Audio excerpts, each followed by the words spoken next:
د ګروپ ملګرو ښایست په خیر د کاناډا د پایتخت اټاوا کې موزیم چې رالم ورته ومې کتل د افغانستان د طالبانو مشهوره وسله بوشکا او بخار دیګ د دې په موزیم کې پروت دی.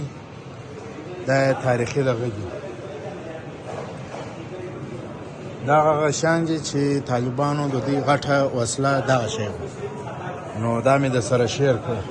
او دا هم د افغانستان سره وړي دي، پاپوړي چمپلان، تسپې او دغه عینکې وشکې.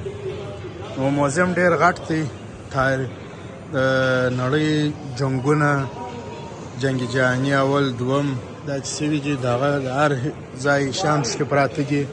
نو بخش رالم د کندهار بخش ته یې چې د دې مې خپل وسله وشان پیدا کړه. نو دغه جوف هم دغه وختو څخه ولاړ دی، تاسې وینئ په دا ویډیو کې. نو د افغانستان څخه راوستلی دی دغه جوف، دا د بخش دی.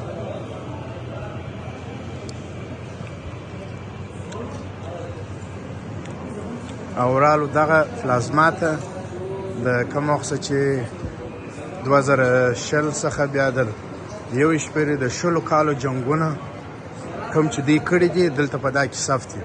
کوای سي چې د هر ځای جنګ، صلوات، پاشمول، ارغنداب، ژړۍ، میانشین، ریګستان، کندهار، روزګان، ټول ولایتونو د هرې ولسوالۍ جنګ پکې شته.